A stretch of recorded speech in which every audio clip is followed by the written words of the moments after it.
پاکستان تحریک انصاف کے بانی چیئرمین عمران خان کا اڈیالہ جیل سے اہم پیغام۔ فوج سب کی ہے، پوری قوم کی ہے، صرف ایک سیاسی جماعت یا صرف آرمی چیف کی نہیں۔ انہوں نے انتخابات میں اتنا بڑا ڈاکہ مارا ہے اور اب آزاد عدلیہ کو بھی چلنے نہیں دے رہے۔ انہوں نے پولیس، نیب اور ایف آئی اے سمیت تمام ادارے تباہ کر دیے ہیں۔ اب ایک سپریم کورٹ بچی ہے جس سے عوام کو امید ہے۔ پولیس اور نیب کے ادارے کو ہمارے خلاف استعمال کیا جا رہا ہے۔ راولپنڈی کمشنر اس سب کا گواہ ہے کہ پنڈی ڈویژن میں انتخابات اس نے کروائے ہیں۔ راولپنڈی کمشنر نے چیف جسٹس اور الیکشن کمیشن کے خلاف سچ باتیں کی تو اس کو غائب کر دیا گیا۔ چیف جسٹس اگر بے گناہ ہوتا تو لازمی راولپنڈی کمشنر کو اپنی عدالت میں بلاتا۔ اب میں یہ اعلان کرتا ہوں کہ اگر انہوں نے عدلیہ کو تباہ کرنے کی کوشش کی تو میں سڑکوں پر احتجاج کی کال دوں گا۔ مخالف ٹیم کو میدان میں نہیں اترنے دیا گیا، پھر بھی یہ بری طرح ہار گئے۔ جن کو 20 سیٹیں نہیں ملی انہیں جعلی مینڈیٹ دے کر بٹھا دیا گیا۔ جو کام دشمن نہیں کر سکا وہ یہ خود کر کے ادارے کو نقصان پہنچا رہے ہیں۔ قوموں کو تباہ کرنے کے لیے دشمن کے حملے کی ضرورت نہیں ہوتی۔ اداروں پر کرپٹ اور نااہل لوگ بٹھا دیے جائیں تو قوم تباہ ہو جاتی ہے۔ محسن نقوی کو وزیر داخلہ اور کرکٹ بورڈ کا چیئرمین بنا دیا گیا۔ اس کی تقرری بڑے صاحب نے کی ہے اور اس نے کرکٹ کا بیڑا غرق کر کے رکھ دیا۔ پاکستان کرکٹ ٹیم بنگلہ دیش سے وائٹ واش ہو گئی ہے۔ اس سے بری اور شکست کیا ہوگی؟ ایسا کون سا ایٹم بم پھٹا کہ 3 سال میں ہماری کرکٹ بنگلہ دیش سے کارکردگی میں نیچے آ گئی اور تباہ ہو گئی؟ کرکٹ ایک ٹیکنیکل کھیل ہے، اس پر آپ نے سفارشی بٹھا دیے ہیں۔ محسن نقوی کی کیا قابلیت ہے؟ رمی زاجہ میرا رشتہ دار نہیں تھا، ایک پروفیشنل کرکٹر تھا جس کو میں نے چیئرمین پی سی بی بنایا۔ محسن نقوی نے الیکشن کا فراڈ اور گندم فراڈ کیا اور اس کو وزیر داخلہ اور چیئرمین پی سی بی بڑے صاحب نے مقرر کر دیا۔ دبئی لیگز میں محسن نقوی کی بیوی کے $5 ملین سامنے آئے۔ کہاں سے آیا وہ پیسہ؟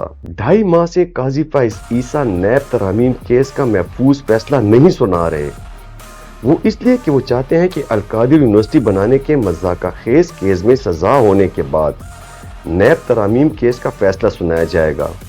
حالانکہ میں پہلے ہی کہہ چکا ہوں کہ اگرچہ مجھے اس ترمیم سے فائدہ ہوگا لیکن میں قوم کے لیے یہ مقدمہ لڑ رہا ہوں۔ یہ پوری گیم کھیلی جا رہی ہے۔ نواز شریف کے 4، شہباز شریف کے 5، زرداری اور فرنٹ مینوں کے 9 ریفرنسز فریز پڑے ہیں، لیکن میرے خلاف جھوٹے ریفرنس پوری رفتار سے چل رہے ہیں۔ نیب نے القادر یونیورسٹی کے عطیات بند کروا دیے ہیں۔ القادر یونیورسٹی نمل کے بعد دیہاتی علاقے کی دوسری پرائیویٹ یونیورسٹی ہے۔ القادر یونیورسٹی میں 100% طلبہ مفت تعلیم حاصل کر رہے ہیں۔ یہ چاہتے ہیں کہ القادر یونیورسٹی بند ہو جائے۔ یونیورسٹی بند ہونے کا مجھے نہیں، طلبہ کو نقصان ہوگا۔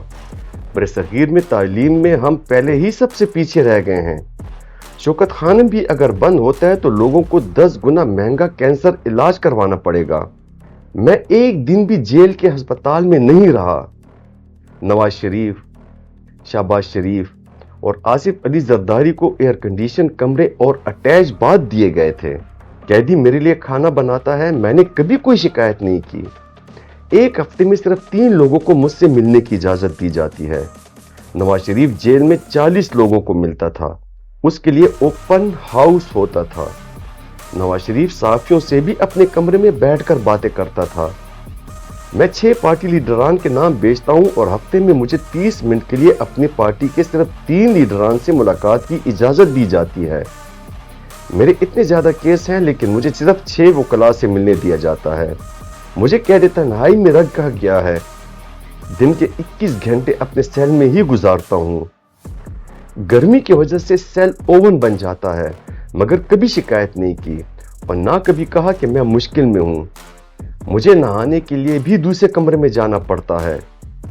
میری بس ایک شکایت ہے کہ مجھے میرے بچوں سے بات نہیں کرنے دی جاتی، جو میرا قانونی حق ہے۔ پارلیمنٹ میں جھوٹ بولا جاتا ہے کہ 5 سٹار سہولیات دی گئی ہیں۔ میرے پاس وہی سہولیات ہیں جو سزائے موت کے قیدی کو ملتی ہیں۔ ایسا لگتا ہے اوپر ماشاء اللہ ایڈمنسٹریٹر بیٹھا ہوا ہے۔ کس قانون کے تحت یہ پابندی لگا رہے ہیں کہ صحافی مجھ سے سوال نہیں پوچھ سکتے۔ میں پاکستان کی سب سے بڑی سیاسی جماعت کا سربراہ ہوں۔ یہ میرا قانونی اور آئینی حق ہے کہ میں اوپن کورٹ میں صحافیوں اور میڈیا سے بات کر سکوں۔ پاکستانی معاشرے میں اسلام کی وجہ سے خواتین کا ایک خاص مقام، حرمت اور عزت ہے۔ پچھلے 7 ماہ سے میری بیوی کو ناحق قید میں رکھا گیا ہے۔ وہ ایک گھریلو خاتون ہیں۔ انہوں نے کبھی حکومتی امور میں دخل نہیں دیا اور نہ ہی ان کا سیاست سے کوئی تعلق ہے۔ ان کا جرم صرف یہ ہے کہ وہ میری بیوی ہیں۔ اسی طرح پچھلے 1.5 سال سے میری جماعت کی خواتین کے ساتھ جو ناروا سلوک رکھا گیا ہے وہ غیر انسانی اور انتہائی افسوسناک ہے۔